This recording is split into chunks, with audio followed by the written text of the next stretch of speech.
লাল গালিচায় হেঁটে আসছে তরুণ তরুণীরা, কোলে তাদের ভিন্ন সাজে সাজানো দেশি বিদেশি বিড়াল।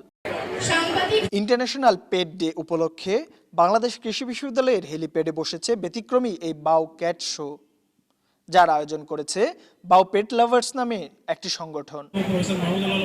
বাহারি পোশাক আর চোখে রঙিন চশমা পরে র্যাম্পে হাঁটছে বিড়াল, যা দেখে নজর কেড়েছে দর্শনার্থীদের। ঘুরতে আসছি, প্লাস ওকে নিয়ে ভ্যাকসিনেট করব, ডক্টর দেখাবো। এখানে তো অনেক ফেসিলিটিস আছে শুনছি, মানে পোস্ট দেখছি ফেসবুকে, এই জন্য আসলাম।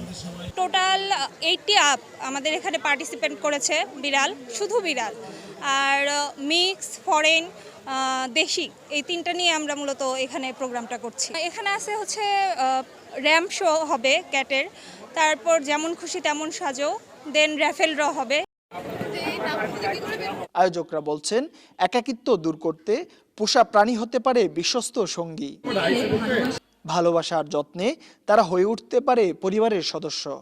প্রত্যেকটা প্রাণী তাদের আদর, মমতা, ভালোবাসা মানুষের সঙ্গ পান, আমাদের পরিবারের একটা অংশ হয়ে উঠুক।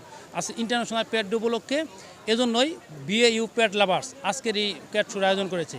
আমরা চাই বাংলাদেশের এবং বাংলাদেশ কৃষি বিশ্ববিদ্যালয় এবং অন্যান্য সমস্ত বিশ্ববিদ্যালয়ে এই ধরনের প্রোগ্রামগুলো হোক। আমরা প্রতি বছর ইন্টারন্যাশনাল পেট ডেতে এই প্রোগ্রামগুলো ইনশাআল্লাহ করে যাব বিএইউ পেট লাভের উদ্যোগে। এই আয়োজনে ক্যাট শোর পাশাপাশি বিড়াল পালনের নানা পরামর্শ দিচ্ছেন বিশেষজ্ঞরা। আমরা একটা ডক্টরদের একটা টিম রেখেছি, যেখানে রুটিন হেলথ চেক আপ হচ্ছে। রুটিন হেলথ চেক আপের পরে দেন তারা একটা ভ্যাকসিনেশন প্রোগ্রামে যাচ্ছে, যেটা র্যাবিস, মরণ ব্যাধি ভ্যাকসিন আমরা দিচ্ছি, র্যাবিড ভ্যাকসিন ফ্রি দিচ্ছি, এরপর আমরা ক্যাট ফ্লু ভ্যাকসিন ফ্রি দিচ্ছি। এছাড়া বিড়ালদের আরও আমরা অন্যান্য যত পরামর্শ, আমি যেমন কিনোট স্পিকার ছিলাম, আমি বলেছি যে বিড়ালের যত পরামর্শ আছে, যত রোগবালাই আছে, সবগুলো আমরা আপনাদেরকে ফ্রি পরামর্শ দিব আজকে। ভিন্নধর্মী এই আয়োজন মানুষ আর প্রাণীর মাঝে ছড়িয়ে দিচ্ছে ভালোবাসার এক অনন্য বন্ধন। নাজমুস সাকিব, চ্যানেল 24, ময়মনসিংহ।